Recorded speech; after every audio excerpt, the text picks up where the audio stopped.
On a tous attendu House of the Dragon saison 2 comme personne. La première saison du spin-off de Game of Thrones était légendaire et nous a marqué grâce à des personnages très mauvais ou très charismatiques. Daemon et Aemon Targaryen, on vous voit. Mais le problème avec House of the Dragon saison 2 est qu'au-delà des batailles de dragons entre Vhagar, Meleys, Feu de Soleil et autres conflits, eh bien, on s'est globalement fait chier. Et il faut à tout prix que House of the Dragon saison 3 ne prenne pas ce chemin-là. Mais comment la sauver? Eh bien, je vais tenter d'expliquer tout ça dans la vidéo du jour. Je suis Ludo du Ludoverse et évidemment, il y a beaucoup de choses à analyser par rapport à la saison 2 d'House of the Dragon et même sa grande sœur, la saison 1, vu tout ce qui s'est passé comme événement et le rythme qui était bien différent entre ces deux saisons qui font partie au final du même projet.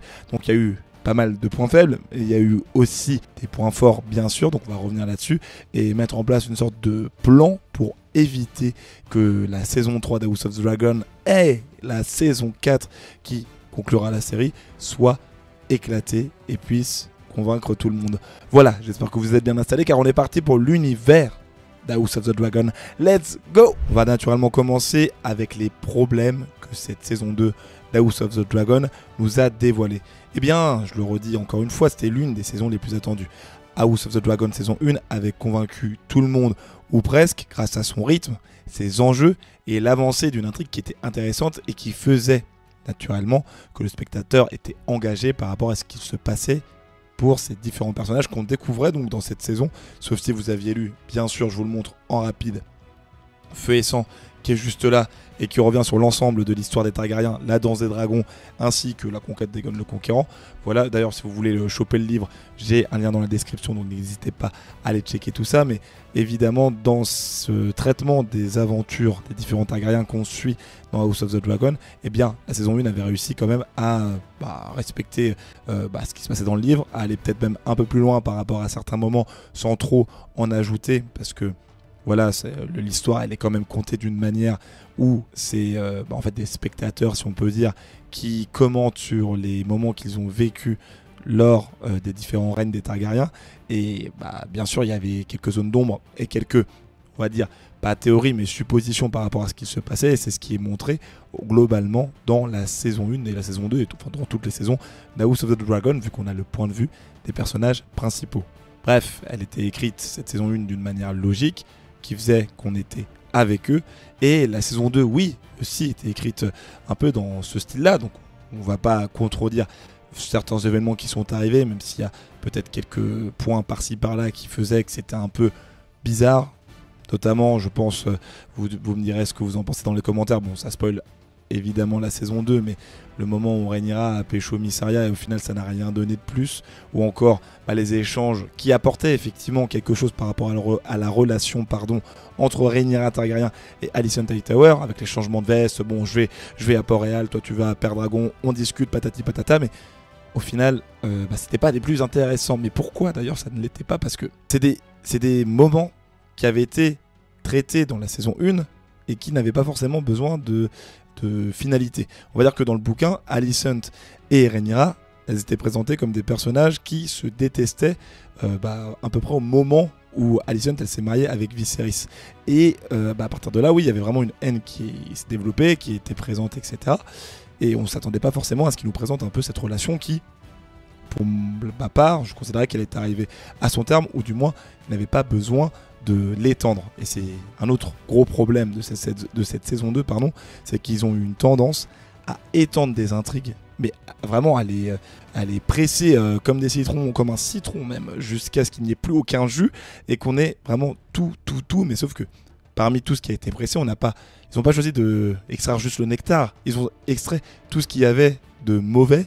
Ils ont décidé même de pousser les curseurs par rapport à pas mal de choses comme ça, ce qui a fait qu'on était quand même assez déçus de ce qu'on nous présentait, ou du moins on n'était pas emporté par ces aventures-là. Et encore une fois, la relation Alicent et Rhaenyra, clairement, c'était pas forcément ce qui pouvait nous laisser accrocher à notre fauteuil et nous dire waouh, c'est incroyable ce qui se passe. En fait, l'un des gros problèmes de cette saison 2, c'est qu'on a cette impression que ça n'avance pas, ou presque. Dans le sens où, si on fait un comparatif entre la fin de la saison 1 ou même la saison 1 au global et la saison 2, on retrouve à peu près le même schéma. En gros, il y a toujours cette ombre de la guerre qui peut planer entre les Targaryens, entre cette petite famille donc du côté des Verts et des Noirs qui a commencé à mettre en place ses petits pions, on va dire, au milieu de la saison. Et l'objectif, même c'est présenté comme ça dès le début de la saison 1, c'est d'empêcher la guerre. Donc il n'y arrive pas, la guerre est inévitable, on rassemble les armées pour se battre, enfin pour commencer on va se battre et tout, et ça va partir en cacahuète, et on aura la guerre totale lors de la prochaine saison. Et là c'est exactement ce qui se passe dans la saison 2, c'est-à-dire qu'à la fin de la saison 1, là on savait que Rhaenyra, sa haine elle était totalement présente, elle était prête à défoncer tout le monde, donc les forces elles étaient quand même en train de se rassembler, et on commençait la saison 2 avec un délire quand même de on veut empêcher la guerre malgré l'événement Blood and Cheese, etc. Donc Rhaenyra qui essaye d'aller contacter Alicent pour mettre stop à tout ça, elle n'y arrive pas, la guerre devient inévitable, il y a un conflit entre les dragons, donc ce qu'on n'avait pas forcément dans la saison 1, mais vous voyez un peu l'idée, et à la fin on rassemble les armées, la guerre est toujours inévitable, et voilà, guerre totale pour la prochaine saison. Enfin c'est vraiment le même schéma, et c'est assez perturbant, sachant que dans la saison 1, c'était super bien traité par rapport au rythme, par rapport au fait qu'on était quand même engagé, il y a eu beaucoup d'ellipses, mais ce qui faisait aussi qu'il manquait quelques développements, alors que là la saison 2 elle a décidé de mettre à fond les curseurs sur le développement des personnages, mais des développements qui sont pas intéressants pour des personnages qui sont quand même ultra secondaires, et ça n'apporte, ça fait pas avancer le tout quoi. On a juste cette impression en fait qu'on tourne en rond et qu'on ressasse encore et encore les mêmes intrigues, alors qu'on aurait pu on aurait pu se dire avec une saison de seulement 8 épisodes pour la saison 2 d'House of the Dragon, là où la saison 1 elle en faisait 10, que vous avez 8 épisodes, forcément ça va être beaucoup plus condensé, mais qui dit beaucoup plus condensé dit aussi beaucoup plus d'événements marquants et de faits qui font qu'on est quand même accroché à notre siège et qu'on est en mode waouh, mais qu'est-ce qui se passe, oh non elle va la trahir, ça va mal se passer, qu'est-ce qui se passe, bam boum bam bam. On n'a pas eu ça, on l'a eu de manière un petit peu éparse, avec des petits moments par-ci par-là, et c'était extrêmement ponctuel, et je trouve que moi ça a vraiment tué la série d'une certaine manière, ou enfin du moins la saison, parce que oui je regarderai quand même la saison 3, j'ai envie de savoir ce qui se passe et tout, mais voilà, il y a quand même beaucoup de choses qui auraient pu être améliorées. Un peu, j'ai envie de dire que c'est un peu à l'image de la saison 4 de The Boys, c'est qu'on ressort de ça avec un petit sentiment c'était une saison de transition. Le statu quo, il a changé, mais pas vraiment. Il n'y a pas eu un grand pas en avant et on est quand même en train de stagner. Mais du coup, pourquoi on s'est fait chier, excusez-moi les propos qui sont extrêmement terribles, dans House of the Dragon saison 2, ou presque, c'est avant tout parce que c'est assez bizarre, mais la majorité des personnages dans cette saison 2, on s'en est foutu. Alors que c'est des persos avec lesquels on était quand même vachement raccord dans la saison 1.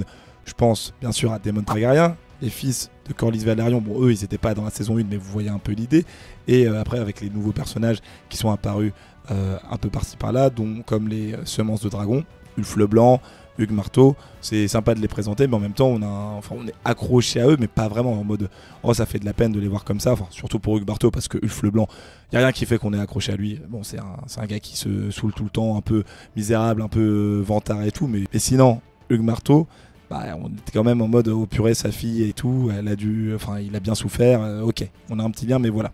Et on peut comprendre qu'on développe les personnages parce qu'il y a besoin d'expliciter leurs objectifs, ce qui fait qu'ils fonctionnent comme ça, pourquoi ils vont prendre telle ou telle décision, notamment pour les semences de dragon, pourquoi ils vont être amenés à aller chercher à conquérir un dragon d'une certaine manière. Ça, il faut le montrer, mais on a l'impression que vu que c'était des petits moments qui étaient un peu épars dans la saison, en mode il y en a eu beaucoup trop, on voyait souvent Hugues Marteau et Ulf Leblanc, on était en mode frérot, pourquoi vous êtes en train de balancer des petits moments par-ci par-là, alors que ça aurait pu être concaténé pendant 5 à 10 minutes d'écran dans un seul et même épisode, ce qui aurait fait une présentation large, profonde, on aurait bien compris les enjeux de chaque personnage, et on se serait dit ok, c'est pas déconnant en fait qu'on nous les présente comme ça, on est beaucoup plus en lien avec eux, parce que même si on nous les montre par-ci par-là, au final moi je suis pas très lié à ce perso quoi. Enfin même Hugues Marteau, je suis quand même content qu'il ait chopé Vermithor. Bon, il est pas présenté comme ça du tout dans le bouquin, mais voilà. Enfin il y a quand même un délire assez intéressant, mais ça a été un peu dilué par le rythme un peu étrange encore une fois. Et puis je parlais bien sûr d'un truc qui est étendu pour pas grand chose.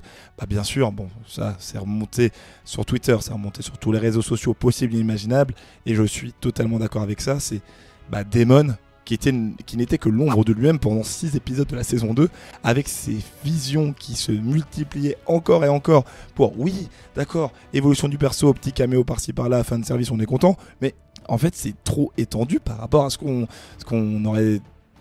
était censé avoir, parce que Daemon, normalement, était censé casser des bouches et effectivement passer par un moment de remise en question de pourquoi je fais ça. Ok, faut que je revienne avec Rhaenyra, je dois être, comment dire, totalement à sa, pas à sa merci, mais répondre à ses ordres, etc. Bah, comme ce qui a été montré au final à la saison 1, en mode, bah, fin de saison 1, il couronne Rhaenyra, il ploie le genou, je te reconnais comme une reine, et là, la saison 2, bah, il revient près de Rhaenyra, il lui a ramené des forces armées, et il ploie encore le genou. Encore un parallèle chelou entre deux saisons qui n'ont pas forcément, il n'y avait pas forcément besoin de faire ça, et c'est vrai que voilà, c'était trop longuet, encore une fois, concaténer le tout, assembler ces petits moments, faites en sorte que ce soit une saison beaucoup plus intéressante et beaucoup plus engageante, et arrêter d'étendre des intrigues où voilà, c'est bon, enfin, chaque vision, je suis sûr on aurait pu en enlever quelques-unes, même le moment où il est avec sa mère, où je sais pas, il voit Rhaenyra jeune et Rhaenyra vieille, bah, vous mettez les deux moments en même temps et ça fait quelque chose de plutôt cool. Après bien sûr, il y a aussi Jack Harris, et là par contre je trouve que c'est quand même un point fort par rapport à ce personnage, parce que il prend une prestance en mode vraiment je suis le prince héritier, on m'écoute, faut pas ne pas me respecter, et en même temps on voit ses peurs et on comprend pourquoi il a un peu de la haine par rapport aux semences de dragon, et là-dessus j'ai envie de dire que Jack Harris c'était quand même intéressant, c'était quand même bien fait, voilà, donc c'est un peu inégal en fonction des personnages, même si Jack Harris, on comprend totalement que le mec a bien été développé, mais il y en a plein d'autres où Daemon et tout, voilà, c'était un peu inutile. Il y a bien évidemment d'autres points forts concernant House of the Dragon saison 2, mais avant bien sûr Call to Action, abonne-toi à partir de la vidéo et like-la si tu l'as bien apprécié, etc. Ça aide vachement la chaîne. Si tu veux m'aider et me soutenir, comme je le disais, tu as des liens en description par rapport à des produits autour d'House of the Dragon et l'univers de Game of Thrones, comme le livre Feu et Sang, si tu ne veux pas patienter jusqu'à la sortie de la saison 3 d'House of the Dragon. Donc il y a toute la danse des dragons qui est super intéressante pour le coup, même si je trouvais qu'il y avait quand même des petits moments un petit peu lent, mais je pense que c'était un peu corrélé avec ma lecture et mon visionnage de la saison 2, donc un peu moins d'engagement, mais tout ce qui est première partie, l'arrivée des Gon et tout, super intéressante. La suite aussi, allez lire ça, je trouve ça excellent, donc lien dans la description, et si tu cliques dessus et que tu achètes via mes liens, en gros c'est un lien d'affiliation, je touche un petit pourcentage et toi tu as ton produit, et voilà, t'aides la chaîne à ton échelle, et moi ça me permet de continuer de faire des vidéos, voilà, donc tout aussi cool pour vous bien sûr. Voilà, c'est la fin du call to action, on est reparti. Donc pour les points forts de la saison 2 d'House of the Dragon, et bien sûr, c'est que y a quand même une gestion de la tension sur les moments nécessaires qui est extrêmement bien gérée. 3 épisodes qui vont, je pense, faire écho par rapport à vous. Blood and Cheese, où on voit du coup l'assassinat de l'enfant d'Elena Targaryen et du roi Aegon II. Terrible. Elle choisit un gosse, ce sera lui, boum bam boum, coupage de tête, patati patata. Épisode 4, la bataille des dragons, la bataille des roches des freux. Je confonds toujours le nom des endroits des batailles. Mais voilà, l'affrontement entre Rhaenys, Aegon et Aemond. Terrible, terrible, terrible. Super mise en scène. Bataille de dragons que tout le monde attendait. Et là, pour le coup, on a eu tout ce qu'on voulait. Et c'était très lourd avec des enjeux terrifiants. Et l'inévitabilité, je sais pas si je l'ai bien prononcé, vous me le direz dans les commentaires. Et la destruction totale, voilà. L'effet vraiment bombe nucléaire, parfait.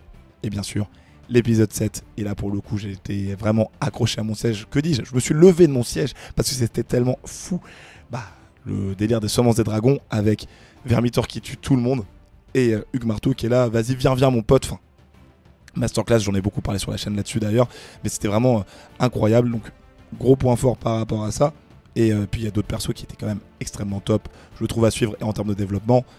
Aegon 2, je trouve que c'était quand même pas mal intéressant, même si c'était pas le top du top, mais ça permettait d'avoir une vision un peu globale et d'un peu enfin quelqu'un pas de bien, mais on pouvait s'attacher à lui et avoir un peu de l'empathie pour lui. Aemond Targaryen également, enfin pas pour de l'empathie, mais son évolution de prince égoïste qui veut tout contrôler, super, et Rhaenys Targaryen qui nous a quitté un peu trop tôt, malheureusement. Rhaenys on ne t'oublie pas, mais voilà, Rhaenys aussi. Bref, je peux dire que Aemond principalement et Rhaenys ce sont les GOAT de la saison, et ils ont été très bien traités. Mais ça se lie aussi par rapport à d'autres problèmes, c'est que ces moments-là, concernant notamment les gros événements, les grosses batailles que j'ai présentées dans l'épisode 1, les grosses batailles ou les gros moments marquants dans l'épisode 1, 4 et 7, c'est malheureusement des payoffs qu'on a qu'à la fin d'épisode, et ça dure, on va dire, sur 15-20 minutes maximum sur des épisodes d'1 heure. Donc pour le tout début de l'épisode en général, c'est pas très intéressant, c'est pas forcément en lien avec l'intrigue directe de la fin d'épisode, et on est un peu détaché de ce qui se passe, alors qu'on devrait être engagé du début à la fin, sauf peut-être pour l'épisode 7 où là vraiment moi j'étais quand même assez raccord avec tout ce qui se passait, mais ouais. Épisode 4, c'est un peu l'effet que ça m'a fait, juste les 15 dernières minutes avec la bataille de dragon, pardon. Sinon, bah, moyen. Voilà, vous me direz dans les commentaires si vous êtes d'accord avec moi ou pas du tout, hein, mais voilà. Et puis, il y a aussi le côté que visuellement, c'est toujours aussi top. Là-dessus, rien à dire. Bon, globalement, vous voyez un peu les points forts. Mais du coup, par rapport à tout ce que je vous ai dit, comment on pourrait sauver House of the Dragon saison 3 ? Et bah là, ça va être assez simple et je pense que vous avez remarqué un petit peu les points sur lesquels j'ai voulu apporter le plus d'informations. Bah, c'est déjà avant tout qu'on arrête de se perdre dans l'inutile et dans le développement qui n'apporte rien aux spectateurs ou aux personnages où ça apporte quasiment vraiment une évolution minime. Il faut se concentrer sur les points les plus importants, développer des persos qui sont intéressants et apporter le maximum. Encore une fois, Uf le Blanc, bon, tu me le présentes en 2 secondes, pas besoin de le ramener dans tous les épisodes, même si tu comprends qu'il est à Port-Réal, etc. Voilà, Hugues Marteau, ça allait, mais il faut que ce soit, encore une fois, assemblé pour qu'on puisse capter directement quels sont les persos, etc. Maintenant, après, on a toutes les clés, c'était la saison de transition, mais je pense que dans la 3, ça va évoluer, on va partir beaucoup plus dans le sérieux, etc. Et il faut arrêter vraiment les redites. Oh, les redites, vraiment, arrêtez ça. Genre, boum, je plie le genou, je replie le genou là. T'es mon ami, mais t'es pas mon ami, je sais pas quoi, Alison, je t'aime. Enfin, c'est bon. On a compris. On passe directement aux choses intéressantes et on arrête de se perdre encore une fois, dans l'inutile. L'histoire doit vraiment avancer beaucoup plus vite. Il faut qu'on trouve l'équilibre. Faut qu'il trouve, l'équilibre, parce que je travaillais pas sur la série. Voilà, c'est qu'un petit mec derrière son téléphone en train de tourner une vidéo. Enfin, je suis dans mon vaisseau spatial, pas maintenant, là, je suis sur Westeros. Mais voilà, je veux dire, faut vraiment trouver l'équilibre entre la saison 1 de House of the Dragon et la saison 2. La saison 2, beaucoup de développement, mais la saison 1, saison 2, trop de développement plutôt, et la saison 1, bah, peut-être un petit peu trop rushé. Et voilà, trouver vraiment le juste milieu pour qu'on soit vraiment engagé. Et quand cet équilibre il sera trouvé, bah, on sera extrêmement content de voir l'évolution des persos, comme on pouvait l'avoir dans Game of Thrones finalement. Et il faut juste continuer à toujours gérer les batailles aussi bien, mais toujours faire en sorte que les événements qui sont liés, soient pas déconnants. Je parlais de Game of Thrones, et ça j'en ai pas assez parlé dans la partie précédente, mais il faut vraiment arrêter de vouloir tout connecter à Game of Thrones. On a compris, House of the Dragon, ça se passe avant Game of Thrones, mais pas besoin de tout rattacher au rêve d'Aegon le Conquérant.